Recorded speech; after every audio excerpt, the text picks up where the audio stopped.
kasih-Mu Yesus, Kau telah mati gantikan diriku. Kau curahkan darah-Mu untuk tebus dosaku. Tak terukur kasih-Mu Yesus.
dibiarkan, diabaikan, supaya kami memperoleh hidup yang kekal. Layaklah Engkau kami puji, kami tinggikan sepanjang hidup kami, Tuhan. Kami yang bisa memuji, memuliakan Engkau selama hidup kami. Kami tidak akan pernah mampu membalas kebaikan-Mu, Tuhan. Terima kasih buat pengorbanan-Mu. Terima kasih. Mari kita satukan hati kita, berkati bangsa kita. Bapa Surgawi, kami bersatu hati, kami memberkati bangsa kami Indonesia. Pasca pemilu, kiranya Tuhan senantiasa memberikan damai sejahtera atas bangsa kami. Untuk itu kami tolak segala bentuk kekerasan, segala bentuk roh pemecah belah yang hendak mengganggu stabilitas keamanan bangsa kami. Di dalam nama Yesus, Indonesia dalam kendalinya Tuhan. Siapapun yang terpilih, biarlah Tuhan mengaruniakan kepada pemimpin bangsa kami yang baru ini hikmat-Mu, urapan-Mu, tuntunan-Mu Tuhan, sehingga pemerintahan yang baru ini dapat berjalan dengan baik sesuai kehendak Tuhan. Kau juga memberkati gereja-gereja-Mu yang sedang merayakan Jumat Agung pada saat ini. Biarlah semua, setiap kami umat-Mu boleh merenungkan arti pengorbanan Tuhan dengan hidup berubah menjadi pribadi-pribadi yang berkenan kepada Tuhan. Kerinduan kami, biar begitu banyak orang boleh mengenal Kristus. Oleh karena itu, pakai setiap kami Tuhan menjadi saksi-saksi-Mu, termasuk di tempat kami di gereja ini Tuhan. Senantiasa Engkau memperlengkapi mulai dari anak-anak sekolah minggu, tim siup, dan setiap kami hamba-hamba-Mu, jemaat-Mu di tempat ini dipakai Tuhan untuk menjadi saksi Tuhan dimanapun Tuhan tempatkan kami. Terima kasih Bapa, terima kasih Tuhan Yesus. Seluruh rangkaian acara ini kami serahkan ke dalam tangan Tuhan. Kami tahu Tuhan ada di tengah-tengah kami. Kami berdoa untuk saudara-saudara kami yang hari ini mungkin dalam kelemahan fisik. Di dalam nama Yesus, dengan bilur-bilur Tuhan, Tuhan jamah dan Tuhan sembuhkan.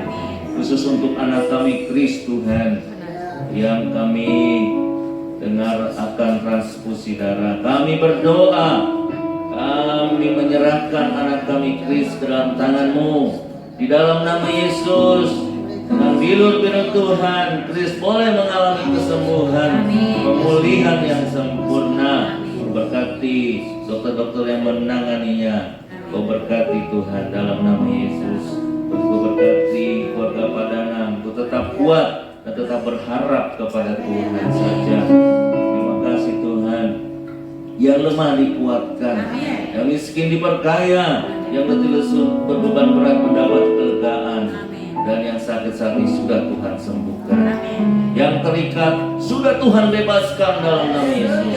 Terima kasih Bapa, terima kasih.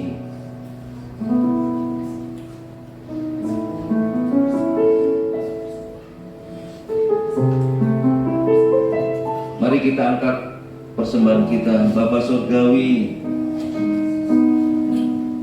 kami mau mempersembahkan apa yang sudah Tuhan berikan kepada kami. Biarlah persembahan kami boleh berguna untuk pekerjaan Tuhan yang ada. Dalam nama Yesus. Amin.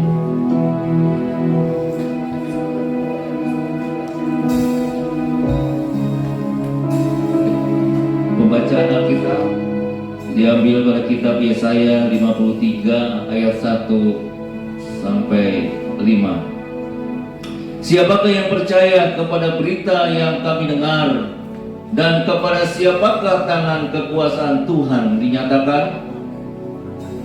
Sebagai taruk ia tumbuh di hadapan Tuhan, dan sebagai tunas dari tanah kering. Ia tidak tampan, dan semaraknya pun tidak ada sehingga kita memandang dia, dan rupa pun tidak sehingga kita menginginkannya.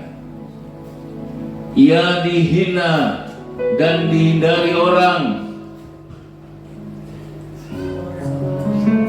Seorang yang penuh kesengsaraan dan yang biasa menderita kesakitan. Ia sangat dihina sehingga orang menutup mukanya terhadap dia, dan bagi kita pun dia tidak masuk hitungan. Tetapi sesungguhnya penyakit kita lah yang ditanggungnya dan kesengsaraan kita yang dipikulnya. Padahal kita mengira dia kena tulah, dipukul dan ditindas Allah. Tetapi dia tertikam oleh karena pemberontakan kita, dia diremukkan oleh karena kejahatan kita. Ganjaran yang mendatangkan keselamatan bagi kita ditimpakannya kepadanya, dan oleh bilur-bilurnya kita menjadi sembuh. Amin. Mari sama-sama kita bawa persembahan kita. Bukan dengan barang fana Kau membayar dosaku, dengan darah yang mahal, tiada noda dan celah.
Serdadu wali negeri membawa Yesus ke gedung pengadilan, lalu memanggil seluruh pasukan berkumpul sekeliling Yesus.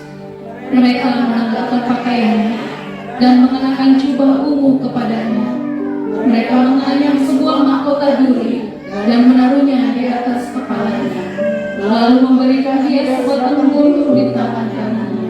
Kemudian mereka berlutut di hadapannya dan mengolok-olok dia, katanya, "Salam, hai Raja orang Yahudi." Mereka meludahinya dan mengambil bulu itu dan memukulkannya ke kepalanya. Sesudah mengolok-olok dia, mereka menanggalkan jubah itu daripadanya dan mengenakan pula pakaiannya kepadanya. Kemudian mereka membawa dia keluar untuk disalibkan. Begitu besar kasih Tuhan atas setiap kita. Dia relakan hidupnya disalibkan untuk kita. Biar kuasa salib itu mengubah seluruh hidup kita. Kuasa salib itu memulihkan kita, menjadikan kita anak-anak yang memuliakan Tuhan.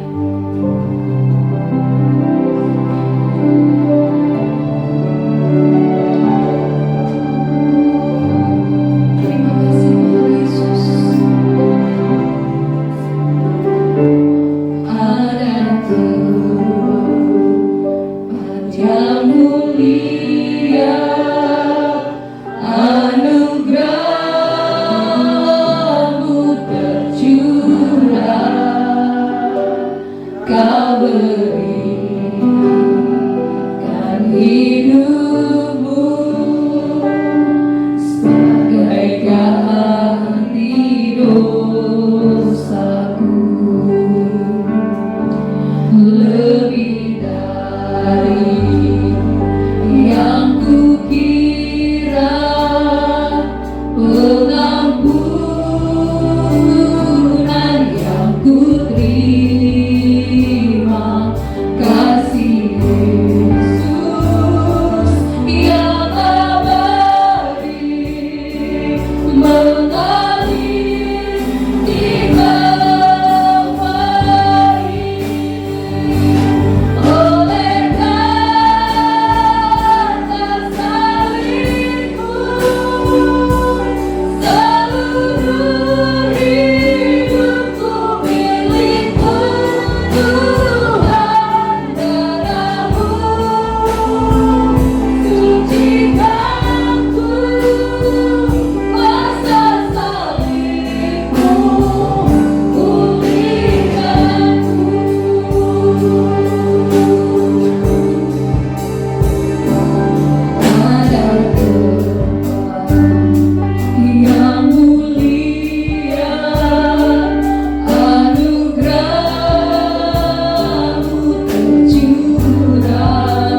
membuktikan kasih-Mu yang begitu luar biasa. Tergantung di antara langit dan bumi.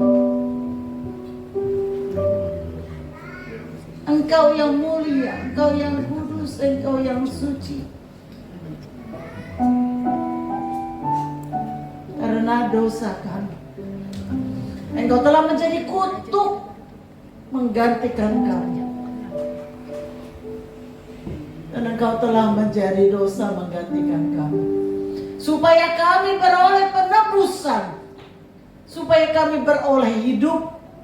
Kami yang seharusnya binasa, tetapi Engkau yang menggantikan tempat kami. Engkau yang menanggung hukuman itu di atas bahumu. Di atas kayu salib Engkau bayar dosa kami semua. Terima kasih ya Tuhan. Biarlah hidup kami ini Tuhan, kami persembahkan kepadamu. Karena Engkau sudah membayar lunas hidup kami. Dan kami sekarang adalah milik-Mu ya Bapa. Terima kasih. Kami yang seharusnya milik daripada kebinasaan, tetapi sekarang kami boleh menjadi miliknya kerajaan Allah. Terima kasih ya Tuhan. Terima kasih, Engkau sungguh luar biasa. Dan rancangan-Mu itu sempurna. Terima kasih ya Bapa.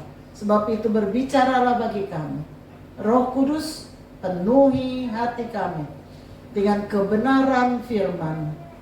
Kuatkan setiap kami. Engkau hadir di tengah kami.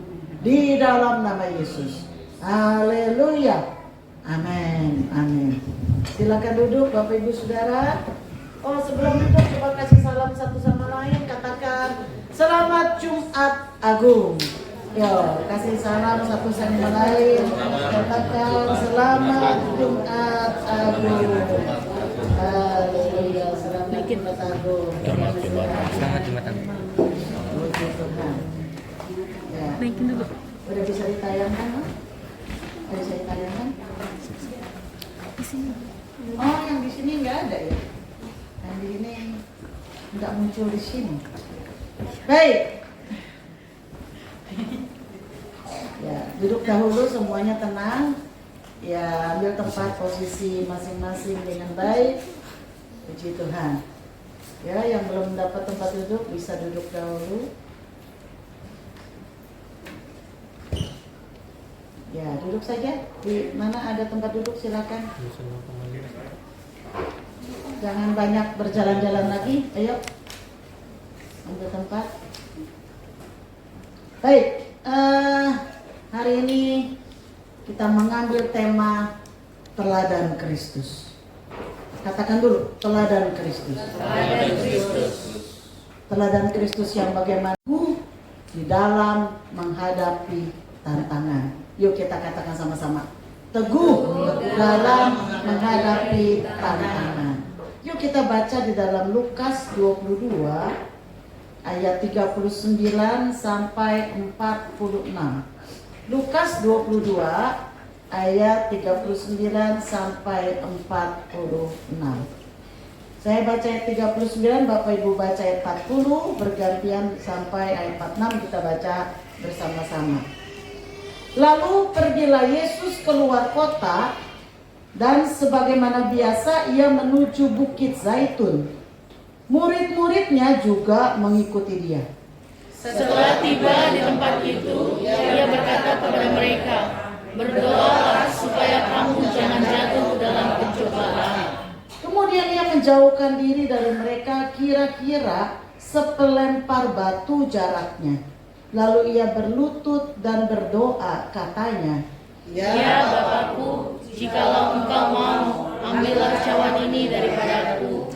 Tetapi bukanlah kehendakku, melainkan kehendakmu-lah yang terjadi. Maka seorang malaikat dari langit menampakkan diri kepadanya untuk memberi kekuatan kepadanya. Ia sangat ketakutan dan akan bersuku berdoa. Bulunya menjadi seperti titik darah yang berbagai Lalu ia bangkit dari doanya dan kembali kepada murid-muridnya. Tetapi ia mendapati mereka sedang tidur karena duka cita. Sama-sama. Katanya kepada mereka, "Mengapa kamu tidur? Bangunlah dan berdoalah, supaya kamu jangan jatuh ke dalam pencobaan." Bapak Ibu Saudara, Jumat Agung kita peringati sebagai pengingat tentang penderitaan atau sengsara Kristus sebelum akhirnya dia berkorban di atas kayu salib. Nah, saudara, saya mau ajak kita untuk mengetahui apa saja yang dialami Yesus sebelum dia mati di atas kayu salib. Alkitab menceritakan ada 19 hal, ya, ada 19 hal yang Alkitab ceritakan tentang apa yang Yesus alami sebelum dia mati di atas kayu salib. Yang pertama, saudara, Yesus sendirian. Dia sendirian ketika dia harus menghadapi cawan sengsara itu. Meskipun Yesus meminta ketiga murid terdekatnya untuk menemani dia berdoa, yaitu Petrus, Yakobus, Yohanes. 3 murid yang terdekat dengan dia ajak untuk ikut bersama-sama ke Taman Getsemani untuk berdoa.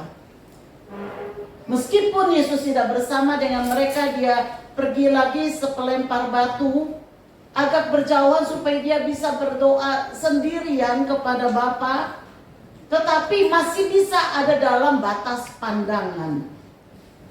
Tetapi karena mereka begitu lelah, mereka tidak tahan, sehingga mereka tertidur. 3 kali Yesus kembali dan ia melihat murid-muridnya tertidur.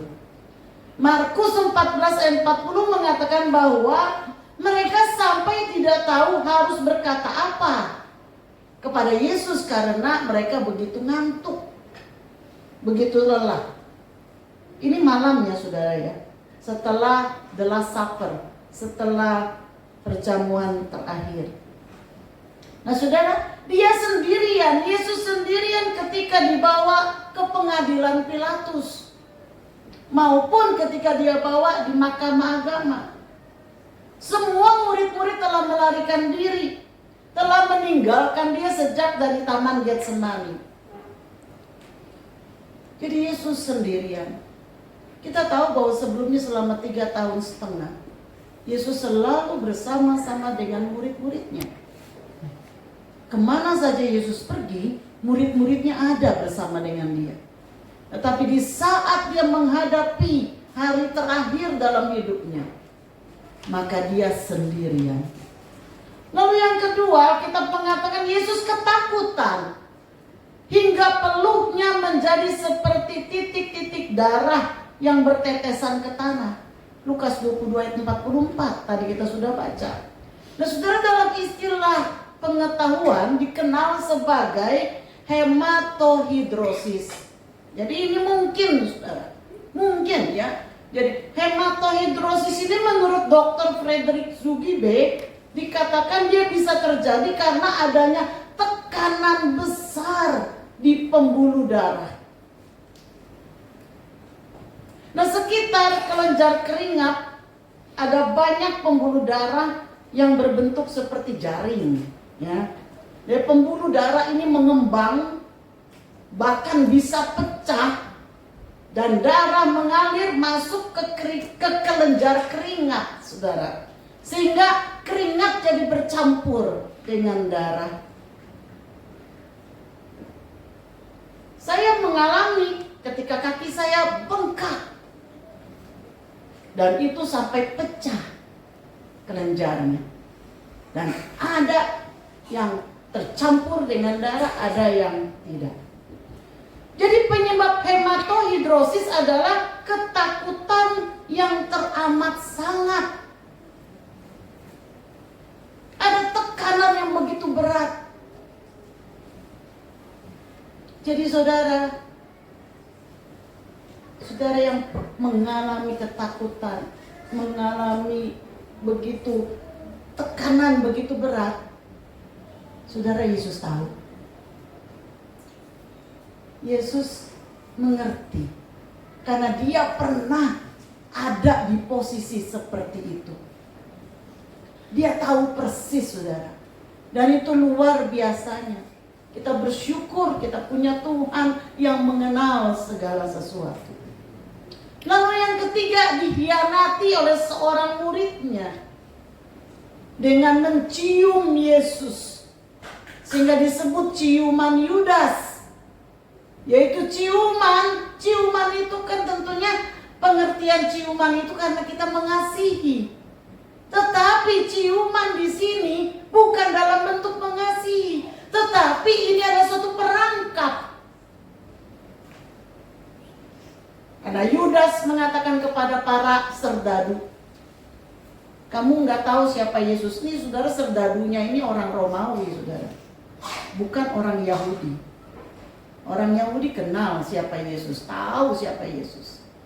Tetapi ini orang Romawi, mereka nggak tahu Yesus itu yang mana. Jadi Yudas bilang, gampang, nanti caranya adalah siapa yang aku cium, itulah Yesus. Nah, kamu tangkap deh, begitu. Jadi itulah istilahnya ciuman Yudas. Ciuman yang ada udang di balik tepung. Itu ciuman khianat, saudara. Dan Yesus dikhianati, dijual dengan harga 30 uang perak. Itu harga seorang budak kasar, saudara. Kalau saudara baca di dalam Keluaran 21 ayat 32, maka 30 uang perak itu hanyalah harga seorang budak. Jadi kita tahu di sini bahwa Yudas sebenarnya tidak kenal Yesus. Yudas sebenarnya tidak mengenal pribadi Yesus, dan dia tidak percaya kepada Yesus. Kalau dia percaya bahwa Yesus adalah Tuhannya, tidak mungkin dia jual hanya dengan seharga seorang budak. Berarti bagi Yudas, Yesus hanyalah seorang budak. Saudara, kalau engkau menjual Yesus, itu bisa dipastikan karena engkau belum kenal Yesus. Hanya dengan harga 30 keping perak. Lalu yang keempat, Yesus ditangkap dan dibelenggu. Dia ditangkap, dibelenggu, dan digiring, dibawa kepada mahkamah agama. Lalu yang kelima, dia ditinggalkan oleh murid-muridnya. Semua murid-muridnya kabur, saudara. Lalu yang keenam, dia difitnah dengan kesaksian palsu. Jadi kalau saudara mengalami fitnahan dan saudara sakit hati, saudara harus pandang Yesus. Yesus pun difitnah, tapi Yesus tidak sakit hati. Jadi kalau kita difitnah orang, kita bilang, Tuhan Yesus saja difitnah, siapa saya kalau difitnah harus sakit hati? Amin, saudara. Amin. Yesus difitnah dan juga mengalaminya, tetapi di kayu salib dia bilang, Bapa, ampuni mereka, karena mereka tidak tahu apa yang mereka perbuat. Dia difitnah dengan kesaksian palsu. Yang ketujuh, dia diludahi mukanya. Tadi kita sudah baca itu. Dia ditinju, dipukuli, dan dicemooh. Dia diolok-olok, saudara.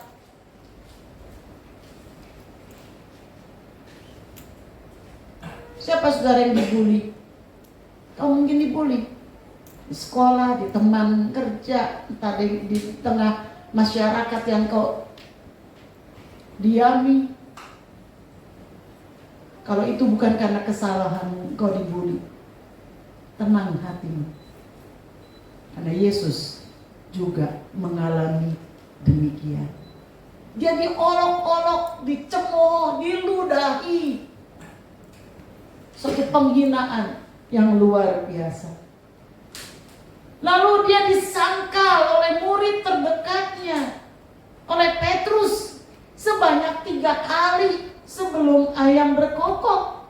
Bahkan menyangkalnya sambil bersumpah dan mengutuk. Kita bisa baca dalam ayat yang ke-74 dari Matius 26. Aku nggak kenal dia. Coba bayangkan saudara, teman terdekat saudara menyangkal mengenal saudara, justru di saat saudara sedang membutuhkan dukungan. Yesus alami itu. Lalu semalam-malaman dia diperhadapkan di mahkamah agama di depan imam besar. Dan paginya dibawa ke Pilatus, gubernur Yudea. Jadi semalam-malaman dia tidak tidur. Dia tidak makan, dia tidak minum. Lalu yang ke-10 rakyat lebih memilih dia.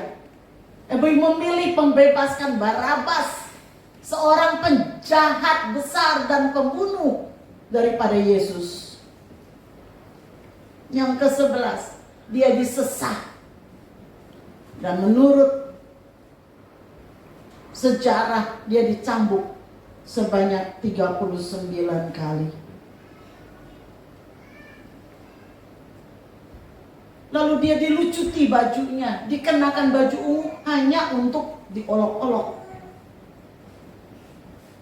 Kepalanya ditancapkan mahkota dari duri. Lalu dia diludahi, dipukul kepalanya. Dalam keadaan seperti demikian, penuh dengan kelelahan, kesakitan, harus memikul salib di pundaknya, memikul sepanjang Via Dolorosa. Kalau saudara pernah ke Israel, maka saudara akan diajak melalui Via Dolorosa. Via Dolorosa itu diperkirakan itu sepanjang kurang lebih 2 km lebih. Dan dia harus memikul salib yang beratnya konon 136 kilo. Karena dari kayu solid, saudara. Jadi bayangkan, sudah dalam keadaan lelah, semalam-malaman tidak tidur, dia harus memikul salib sepanjang jalan Via Dolorosa menuju Bukit Golgota. Jalannya menanjak, saudara. Karena itu harus mendaki Bukit Golgota. 136 kilo dia harus pikul. Sebab itu dia berulang kali jatuh. Berulang kali jatuh karena kelelahan. Sebab itu Yusuf, bukan, Simon dari Kirene, pas ada di situ dipanggil untuk membantu memikul salib Yesus. Lalu dia disalib, dipaku tangan dan kakinya.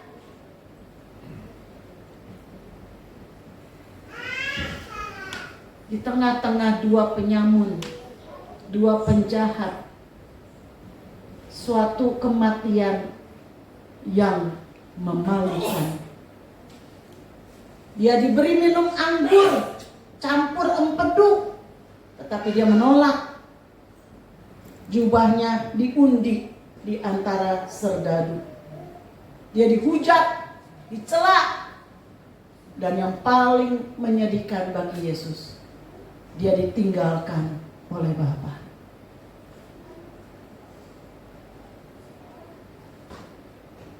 Bapa tidak bisa melihat dia, karena dia sudah menjadi kutuk dosa.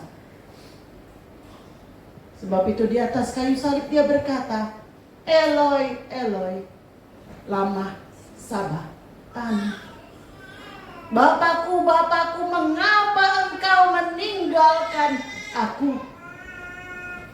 Inilah kepedihan yang dalam yang Yesus harus alami, yaitu ditinggalkan oleh Bapa. Lalu dia ditikam lambungnya dengan tombak setelah mati. Dalam Yohanes 19 ayat 34, sehingga darah dan airnya keluar habis dari tubuhnya. Nah saudara, berapa persen saudara mengalami seperti ini? Berapa persennya kita mengalami itu? Tapi mengapa kita baru mengalami hal kecil, kita sudah putus asa? Mengapa kita baru mengalami hal sepele, kita sudah banyak mengeluh? Mengapa baru hanya mengalami masalah-masalah kecil, lalu kita sudah mulai meninggalkan Tuhan?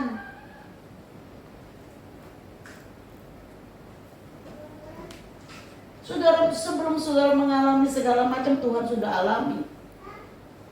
Jadi bukannya dia nggak tahu kesulitan kita, dia tahu.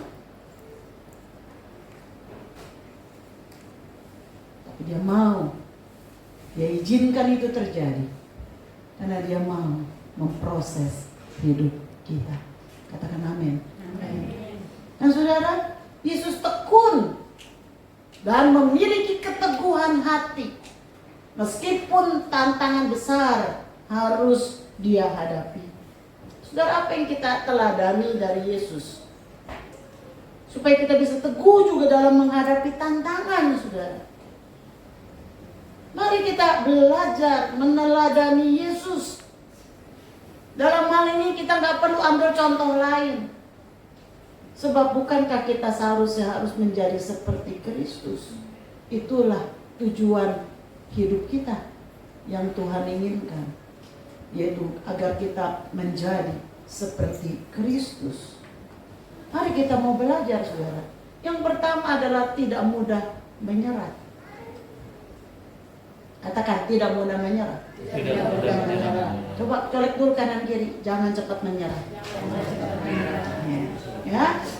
Ayat 39 mengatakan, lalu pergilah Yesus keluar kota.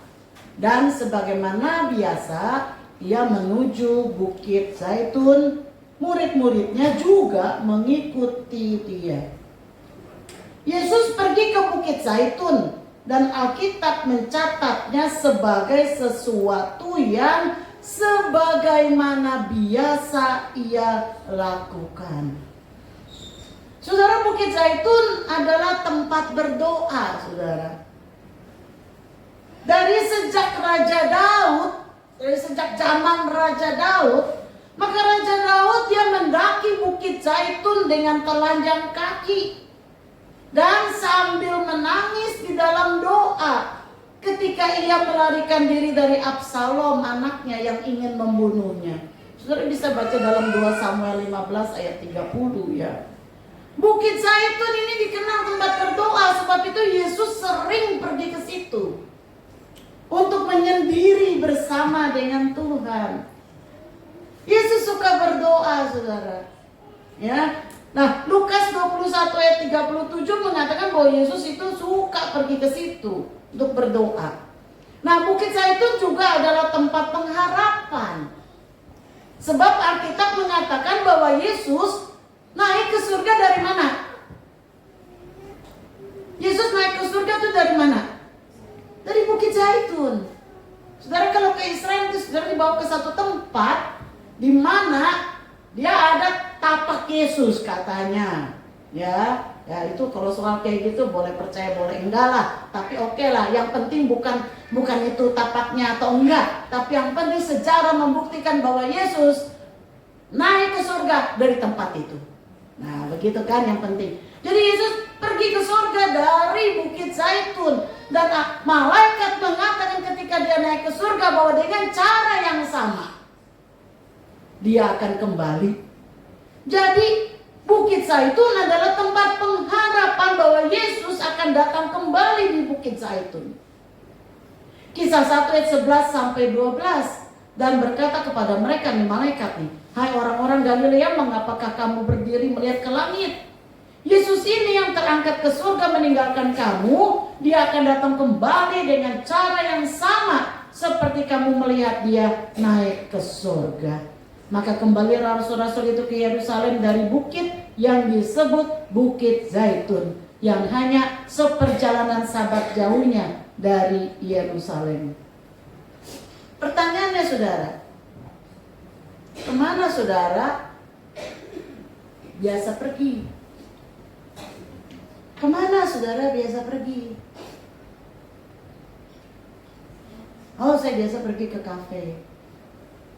Oh, saya biasa pergi ke mall.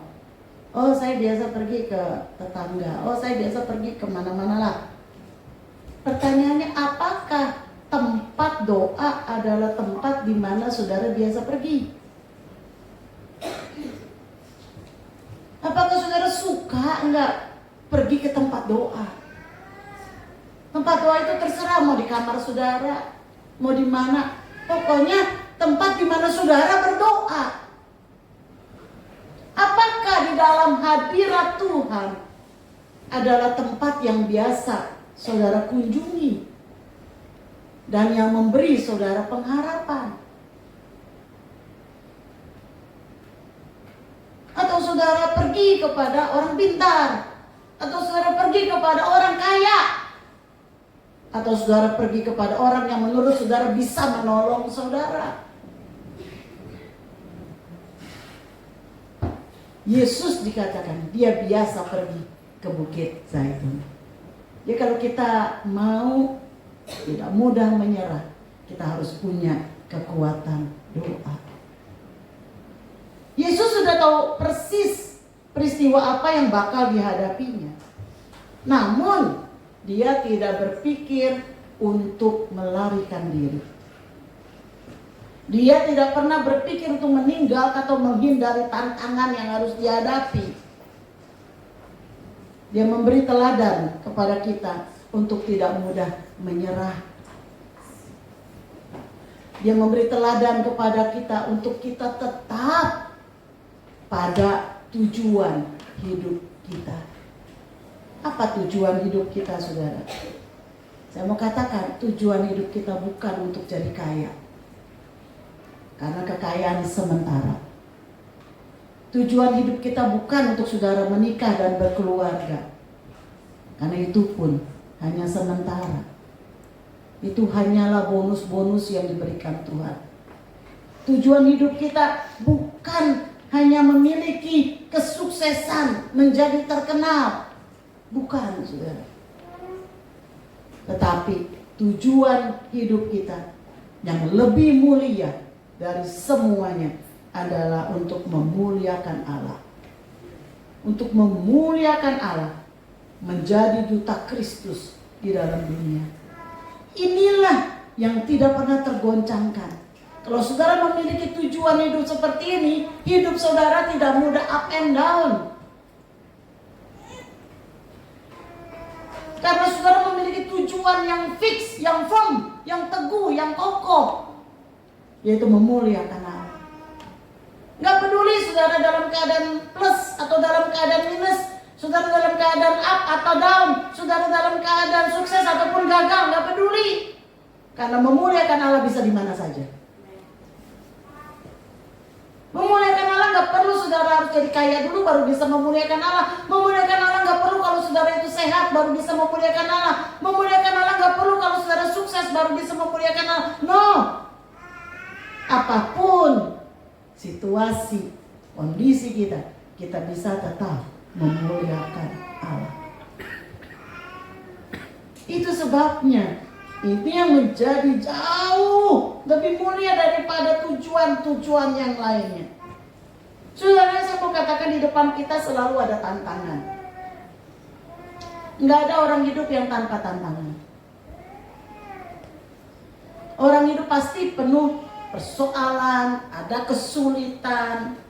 Nah, baru-baru ini kita dikejutkan kan, ada satu keluarga bunuh diri kan dari atas apartemen. Terjun sama-sama, tapi diikat. Jadi dibilang itu bunuh diri. Tapi yang nggak tahulah itu urusan polisi apakah itu dibunuh atau bunuh diri. Tetapi keterangannya adalah bunuh diri. Mengapa saudara sampai ada kenekatan seperti itu? Karena masalah yang dihadapi menurut mereka terlalu besar, sehingga mereka tidak kuat. Mereka tidak mampu, tidak tahan untuk menanggung derita yang dialami. Saudara, biasanya masalah hutang itu bikin pusing kepala. Sebab itu memang kita harus bijak dalam berurusan dengan mamon. Memang sebaiknya kita hindari kalau kita bisa hindari. Saya kemarin ngobrol-ngobrol sama Priski. Pris belajar dari prinsip Yusuf. Dia menabung ketika ada kelimpahan. 7 tahun Tuhan memberi kelimpahan. Dan dia menabung. Dia menabung ketika masa paceklik itu datang. Maka dia bisa cover dengan tabungannya. Ini adalah hikmat, saudara.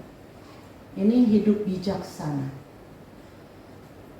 Kalau saudara diberkati Tuhan lebih dari sebelumnya, jangan pakai itu, wah mumpung nih kita punya banyak, yuk kita pakai buat menikmati yang sebelumnya kita belum pernah bisa nikmati. Nggak apa-apa, bisa saja, tetapi harus saudara sisihkan, harus ada yang ditabung.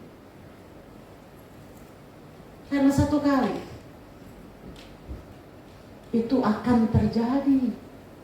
Nggak ada, dia bilang orang hidup itu seperti roda berputar atau pendulum ke sini, ya. Kita nggak pernah bisa tahu. Tapi yang bijak adalah kita persiapkan jika masa itu ada. Ada banyak yang bilang, oh udahlah nggak usah pusing, nanti Tuhan pelihara, tenang aja. Itu iman saudara, iman yang kebablasan. Sebab Alkitab juga mengatakan, tambahkan kepada imanmu pengetahuan. Dan kepada pengetahuan apa? Kepada pengetahuan apa? Pengharapan. Bukan, sebelum pengharapan ada. Kepada pengetahuan itu adalah apa? Kok saya jadi lupa, di blank. Lalu kepada itu penguasaan diri. Nah, jadi nggak cukup hanya iman, saudara. Untuk kita bisa menikmati hidup ini, saudara jangan andalkan iman 100% iman, tapi tanpa melakukan apa-apa. Iman tanpa perbuatan, kata Yakobus, mati. Jadi harus ada pengetahuan. Iya memang, kita memang boleh makan semuanya halal, tetapi Paulus mengatakan semuanya halal bagiku, tapi tidak semuanya berguna. Harus ada pengetahuan yang mana yang tidak bisa sebaiknya kita kurangi karena itu berbahaya. Dan harus ada penguasaan diri. Nah ini saudara, firman Tuhan itu lengkap sebetulnya kalau kita pelajari firman. Dia akan memimpin hidup kita. Ya. Nah saudara, jadi Yesus itu tidak menyerah. Tidak menyerah.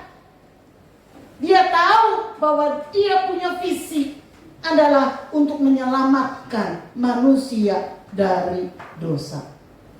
Orang yang tidak beriman kepada Kristus seringkali mengambil jalan pintas. Dipikir itu bisa menyelesaikan semua masalah. Itu pikiran salah ya saudara. Karena pada akhirnya Allah akan meminta pertanggungjawaban dari kita. Pengkhotbah 12 ayat 14 mengatakan karena Allah akan membawa setiap perbuatan ke pengadilan yang berlaku atas segala sesuatu yang tersembunyi, entah itu baik, entah itu jahat. Jadi saudara, mari kita belajar dari teladan Yesus. Sikap yang terbaik adalah menghadapi setiap persoalan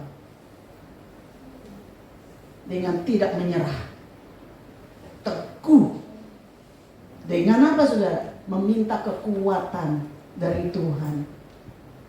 Dia yang sudah lebih dahulu mengalami penderitaan. Dan dia yang menjadi teladan bagi kita.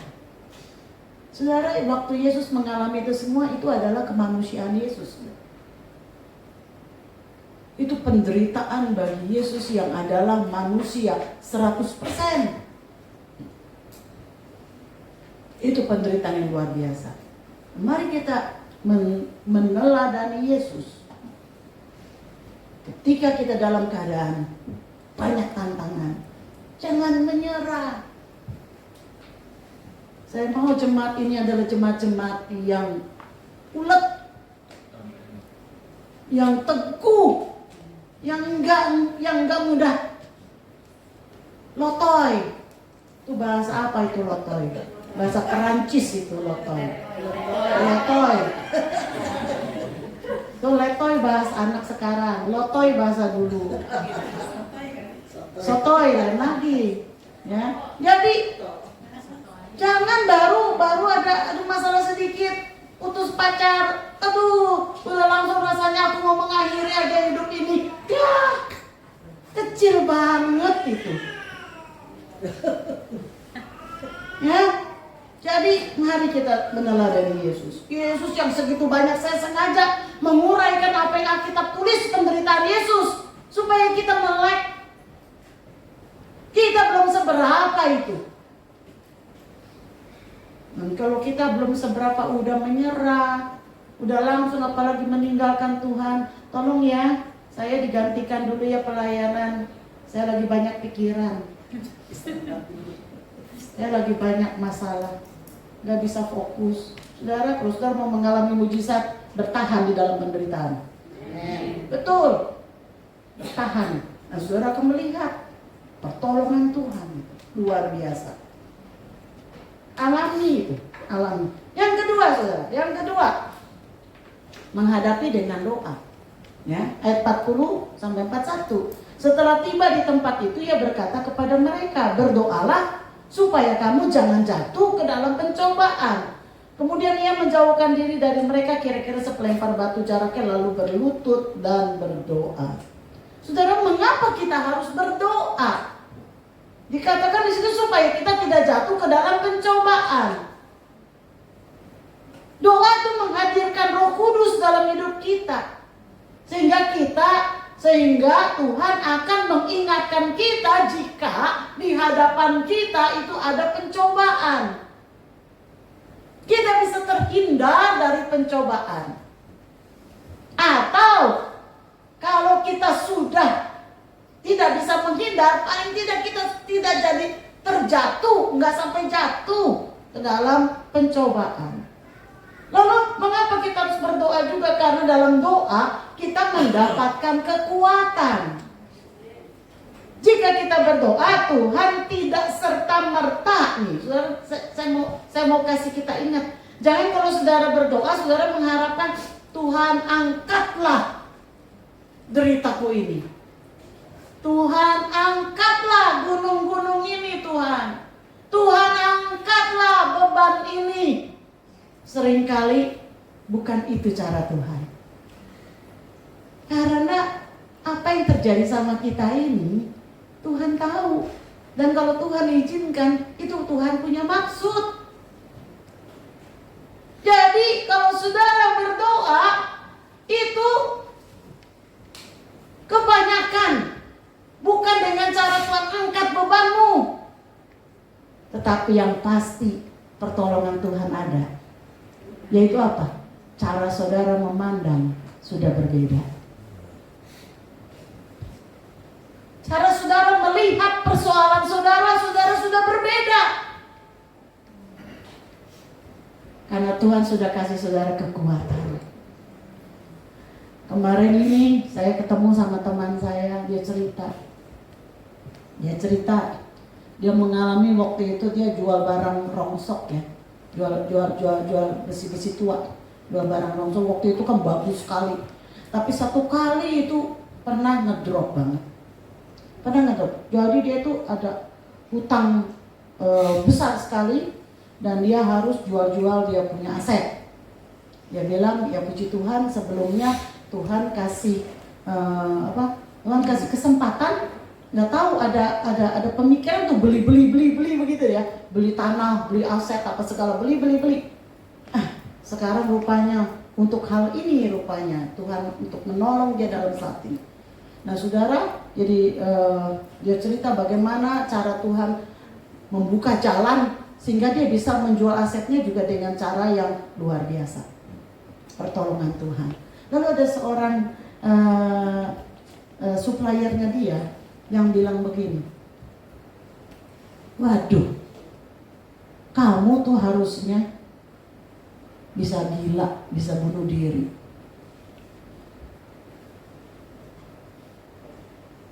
Karena dia melihat gunung persoalan yang dihadapi oleh teman saya ini besar sekali. Jadi dia sampai bilang, kamu tuh seharusnya bisa gila, bisa bunuh diri. Tetapi dia tidak gila, tidak bunuh diri. Kenapa? Dia menyerahkan semuanya kepada Tuhan. Dan di dalam doa dia menerima kekuatan. Persoalan kita mungkin tetap ada. Penyakit kita mungkin tidak jadi sembuh. Mungkin tetap ada. Tetapi Tuhan kasih kekuatan. Itu yang luar biasa. Tuhan kasih kekuatan. Gunungnya tidak diangkat Tuhan, tetapi Tuhan kasih kita sayap untuk bisa terbang melintasi gunung. Wah, itu luar biasa saudara. Dan bukankah itu lebih ajaib ketimbang gunung itu diangkat? Kalau gunung itu diangkat, maka saudara tidak mengalami kedewasaan iman. Saudaranya tetap anak-anak yang harus dicekokin, yang harus disuapin, ya, melihat tanda dulu baru percaya. Tetapi ketika Tuhan berikan engkau sayap, kau bisa terbang melintasi gunung-gunung persoalan. Disitulah engkau baru mengatakan, aku bisa bukan karena diriku, aku bisa karena kekuatan dari Tuhan. Wah, ini luar biasa saudara, ya. Dan Tuhan memberikan kita contoh untuk berdoa. Yesus sendiri berdoa. Inilah teladan Yesus yang kedua ketika kita menghadapi persoalan, yaitu berdoa. Jangan saudara, kalau ada persoalan saudara lebih jauh dari Tuhan, saudara akan lemah, saudara akan capek, saudara akan lebih lagi putus asa. Benar? Tapi kalau saudara dalam keadaan banyak persoalan, yang benar adalah saudara harus semakin berdoa, semakin sering cari Tuhan. Itu yang benar. Saya masih ingat almarhum suami saya. Sesuatu yang saya itu waktu itu agak heran juga. Dia bilang, dan memang saya lihat kalau dia sakit, biasanya orang sakit nggak mau makan, ya betul ya. Orang sakit biasanya nggak nafsu makan. Tetapi kalau dia sakit, dia makan lebih banyak. Bukan karena dia nafsu makan, dia pakai logika. Gak perlu rasanya. Dia gak perlu rasanya itu enak atau enggak, tapi logikanya jalan. Bahwa kalau dia banyak makan, maka dia ada kekuatan. Tubuhnya menjadi lebih kuat. Nah saudara, ini yang harus kita teladani. Kalau saudara semakin banyak persoalan, semakin cari Tuhan. Jangan semakin jauh. Jangan cari kekuatan sendiri, cari Tuhan. Dekat sama Tuhan. Nah, Tuhan akan beri kekuatan. Yang ketiga saudara, yang ketiga, berserah kepada kehendak Bapa. Ya. Yang terakhir nih saudara, kalau udah ketiga biasanya kita kan senang. Ya.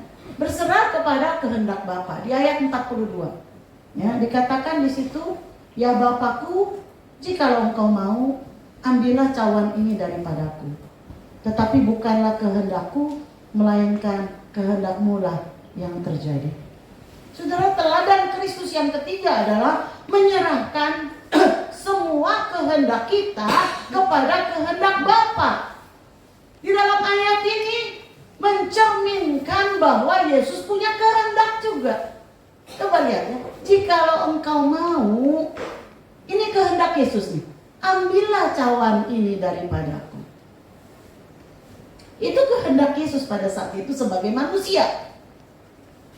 Ambillah cawan ini daripadaku, karena dia melihat cawan itu di dalam kemahatauannya. Dia lihat itu semua, apa yang ada di dalam cawan itu, dosa seluruh manusia, penderitaan, kematian yang begitu menyakitkan dan yang begitu memalukan, karena terkutuklah orang yang mati di atas kayu salib.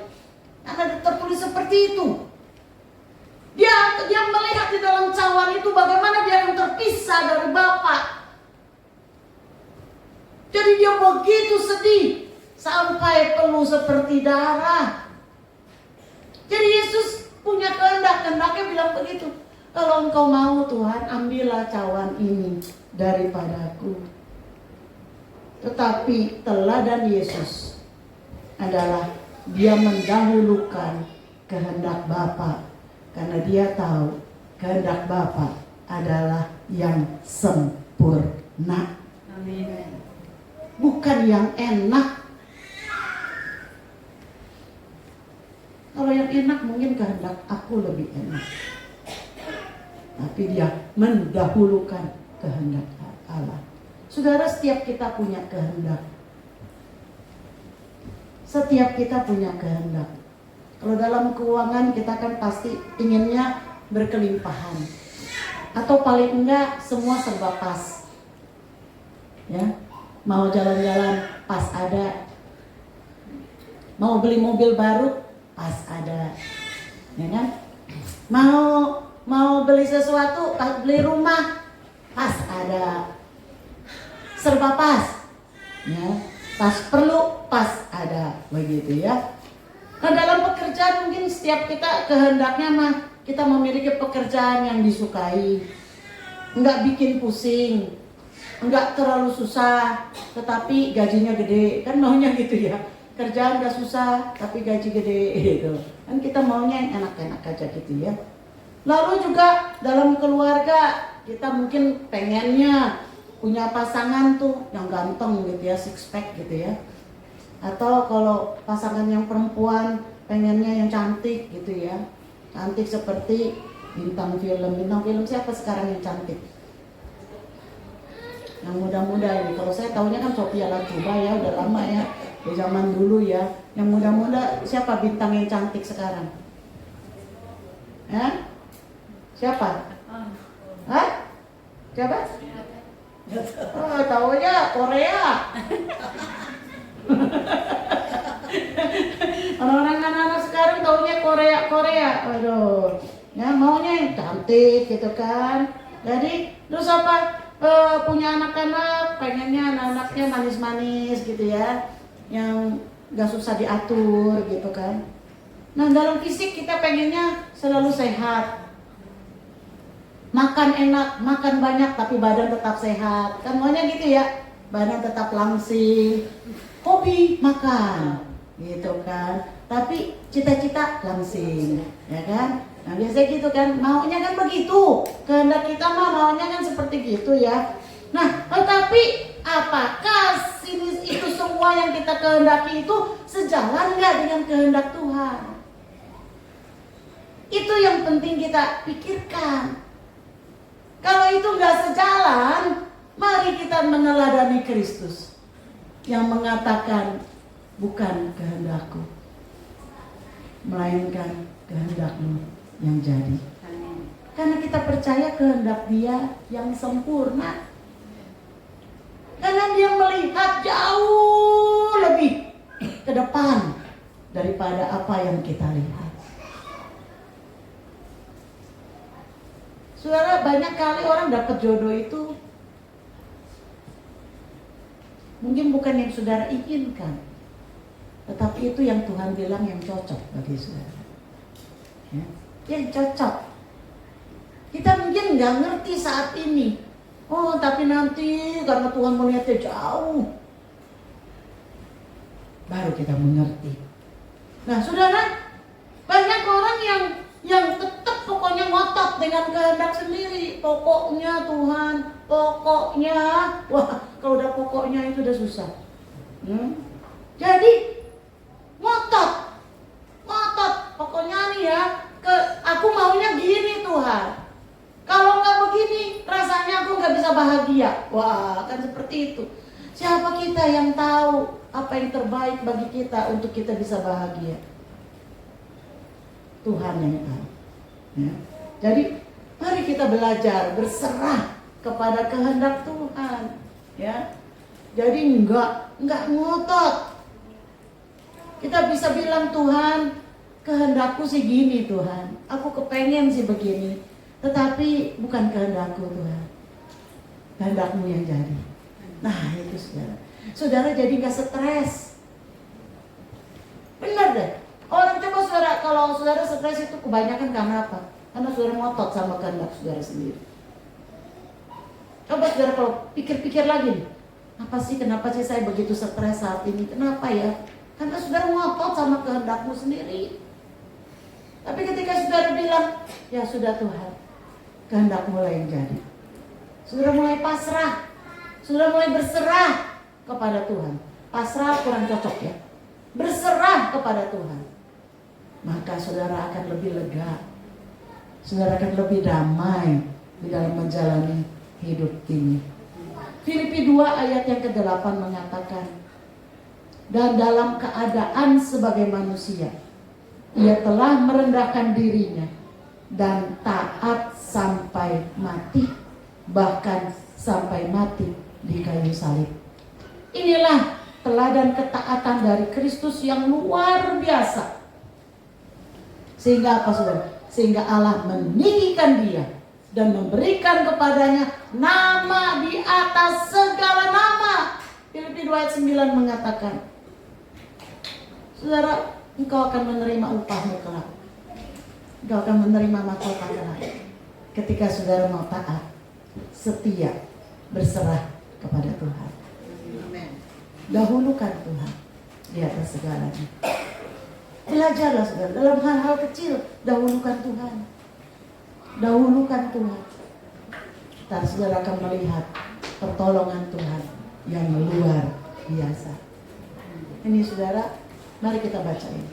Yuk, 2, 3. Bapa bisa mengubah tantangan-tantangan itu sebagai alat yang efektif untuk membentuk kepribadian kita semakin tangguh, ulet, dan kuat. Amin. Kiranya firman ini menjadi kekuatan bagi kita. Kita belajar meneladani Yesus. Yaitu dengan apa saudara? Yang pertama tadi adalah apa? Tidak mudah menyerah. Yang kedua, berdoa. Dan yang ketiga, berserah kepada Tuhan. Gampang diapal, gampang diingat. Ingat nih, yang pertama adalah tidak. Jangan apa-apa udah hands up, angkat tangan. Yang kedua, berdoa. Jangan lebih jauh dari Tuhan. Dan yang ketiga, berserah kepada Tuhan. Amin. Mari saya dan kita semua berdiri dan naikkan pujian. Pada kaki salibnya ku datang berlindung. Mari kita datang kepada kaki Tuhan. Salib yang mendatangkan keselamatan bagi kita. Haleluya. Ada kaki salibnya ku datang berlindung.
ingat korbanmu dalam jalan hidupku.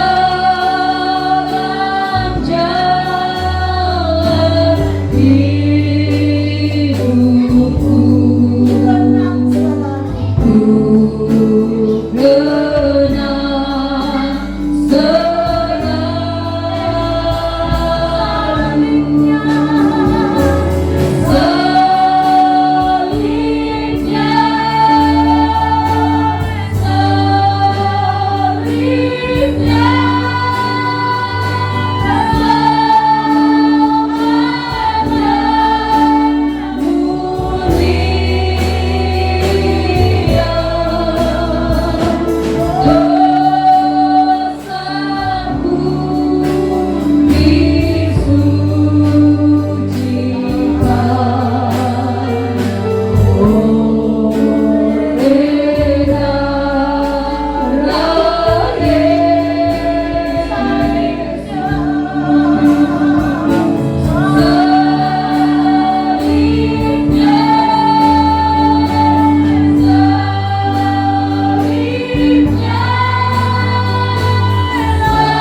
Kami datang kepadamu Tuhan dengan kerendahan hati di hadapan Engkau, Tuhan yang telah menderita bagi kami. Betapa Engkau mengasihi kami dan betapa Engkau menghargai kami. Darahmu sendiri, tubuhmu sendiri, hidupmu sendiri itu yang Kau berikan bagi kami. Tidak ada kasih yang lebih besar daripada kasih seorang yang menyerahkan nyawanya bagi sahabat-sahabatnya. Terima kasih Engkau memandang kami sahabat-Mu Tuhan. Kami yang penuh dengan celak dan noda, Engkau telah sucikan dengan darah-Mu yang suci. Terima kasih ya Bapak. Biarlah rasa syukur ini boleh terus ada di dalam hati kami. Dan kami mau belajar dari Engkau untuk kami tidak mudah menyerah dalam hidup ini. Untuk kami tidak mudah meninggalkan Engkau hanya karena hal-hal yang sementara sifatnya. Untuk kami mau tetap berdoa kepada Tuhan, sebab di dalam doa ada kekuatan. Dan untuk kami belajar berserah kepada Tuhan, tidak ngotot dengan kehendak kami sendiri, tidak ngotot dengan rencana kami sendiri, meskipun itu mungkin sudah kami pertimbangkan dengan begitu lama. Tetapi kami mau berserah kalau itu bukan sesuai dengan kehendak Tuhan. Karena kami percaya kehendak-Mu itulah yang sempurna bagi kami. Terima kasih ya Bapak. Terima kasih teladan Kristus yang luar biasa. Kami boleh belajar hari ini. Kami belajar mulai saat ini. Kami tidak lagi menjadi anak Tuhan yang cengeng. Mulai saat ini kami tidak lagi menjadi anak Tuhan yang mudah komplain, mudah mengeluh. Tetapi kami mau belajar semakin hari kami diproses untuk menjadi anak Tuhan yang tangguh, untuk menjadi anak Tuhan yang taat, untuk menjadi anak Tuhan yang setia kepada Tuhan. Terima kasih ya Bapak. Dan saat ini Tuhan, kami akan memperingati kematian di dalam perjamuan kudus. Mari para hamba-hamba Tuhan yang melayani untuk maju ke depan. Persiapkanlah ya Bapak, biar hati kami ini Kau kuduskan, sehingga kami boleh layak untuk menerima perjamuan kudus, tubuh dan darahmu yang akan bersekutu dan menyatu di dalam tubuh kami. Di dalam iman kami terima roti dan anggur ini untuk menjadi persekutuan di dalam tubuh dan darahmu. Terima kasih ya Bapa. Sebab itu berkat-Mu Kau curahkan. Berkati roti dan anggur ini di dalam nama Yesus. Urapan-Mu di atas setiap kami. Puji nama Tuhan. Di dalam nama Yesus kami berdoa. Haleluya. Mari yang siap menerima perjamuan kudus kita katakan bersama. Amin. Amin. Silakan saudara duduk. Kita terima perjamuan kudus.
Perjamuan kudus adalah bagi murid Kristus yang telah mengerti akan pengorbanan Kristus.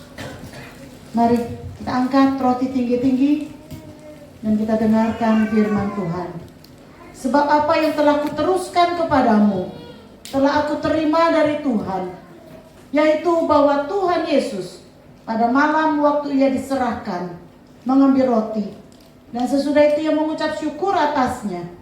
Ia memecah-mecahkannya dan berkata, inilah tubuhku yang diserahkan bagi kamu. Perbuatlah ini menjadi peringatan akan aku. Bukankah roti yang ada di tangan kanan yang kita pecah-pecahkan di tangan kanan kita ini adalah persekutuan dengan tubuh Kristus? Amin. Sebab itu mari kita terima dengan iman di dalam nama Yesus.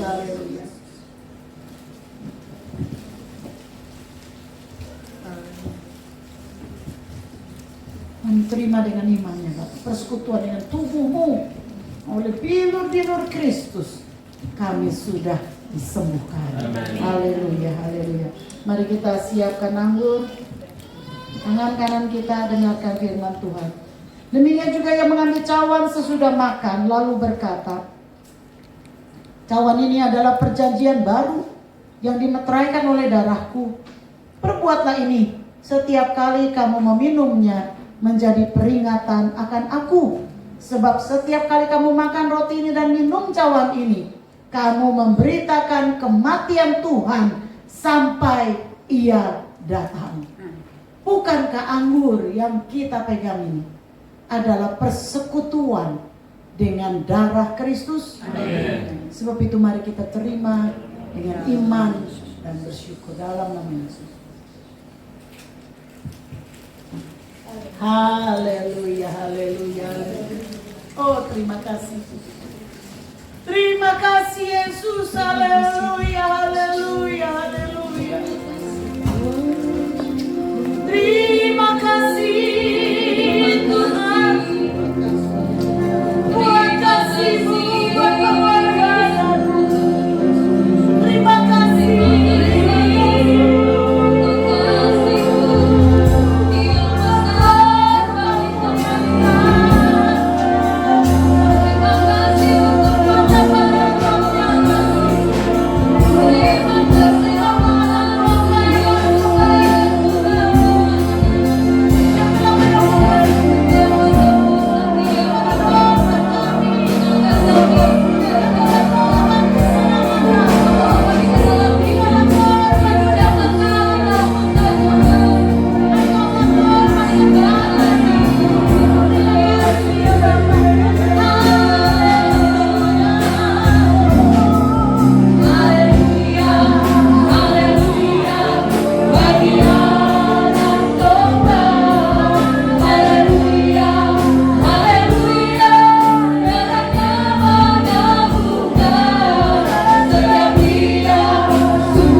pengakuan iman Gereja Betel Indonesia. Saya persilakan.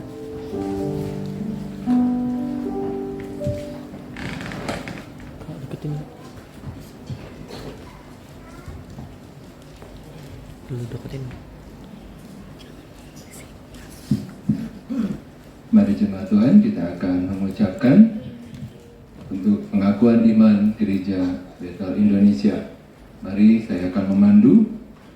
Aku percaya bahwa Alkitab Perjanjian Lama dan Perjanjian Baru adalah firman Allah yang diilhamkan oleh Roh Kudus.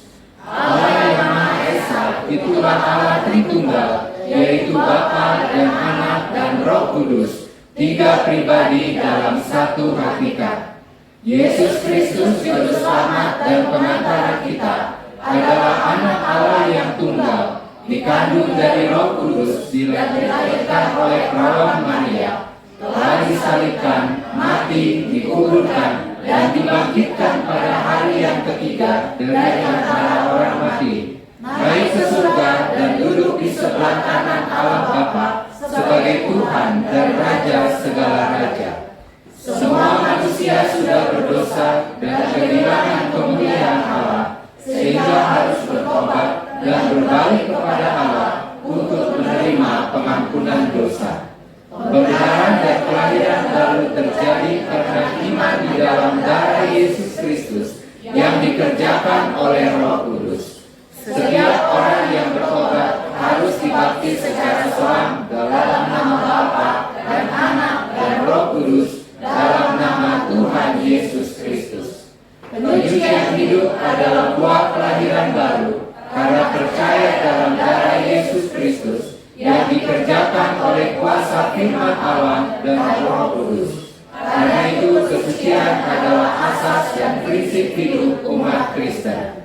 Baptisan Roh Kudus adalah karunia Tuhan untuk semua orang yang telah disucikan hatinya. Tanda awal baptisan Roh Kudus adalah berkata-kata dengan bahasa roh, sebagaimana diilhamkan oleh Roh Kudus. Perjamuan kudus dilakukan untuk menentukan persekutuan kita dengan Tuhan dan satu dengan yang lain sebagai gereja. Kesemuanya ilahi tersedia dalam korban penebusan Yesus untuk semua orang yang percaya. Tuhan Yesus Kristus akan turun dari surga untuk membangkitkan semua umatnya yang telah mati di dalam Dia dan mengangkatnya bersama-sama semua umatnya yang masih hidup, lalu bertemu dengan Dia di angkasa. Kemudian Dia akan datang kembali bersama orang kudusnya untuk mendirikan kerajaan 1000 tahun di bumi ini. Pada akhirnya semua orang mati akan dibangkitkan. Orang benar akan bangkit pada kebangkitan yang pertama dan menerima hidup kekal. Tetapi orang jahat akan bangkit pada kebangkitan yang kedua dan menerima hukuman selama-lamanya. Amin.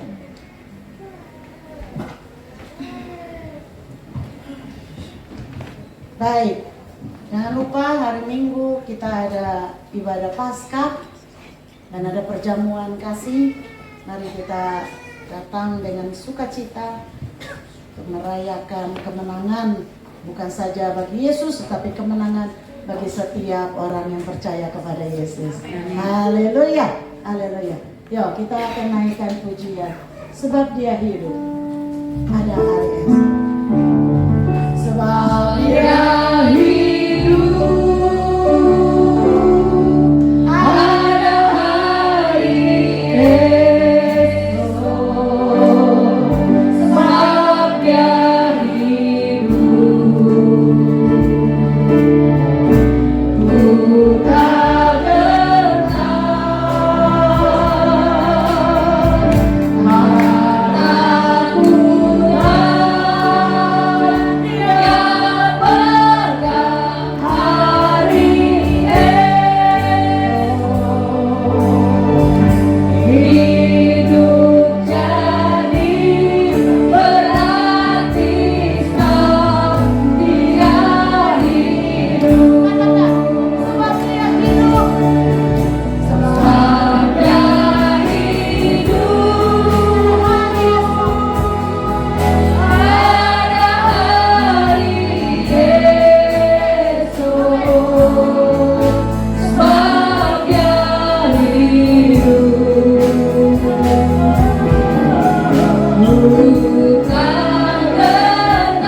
terimalah berkat.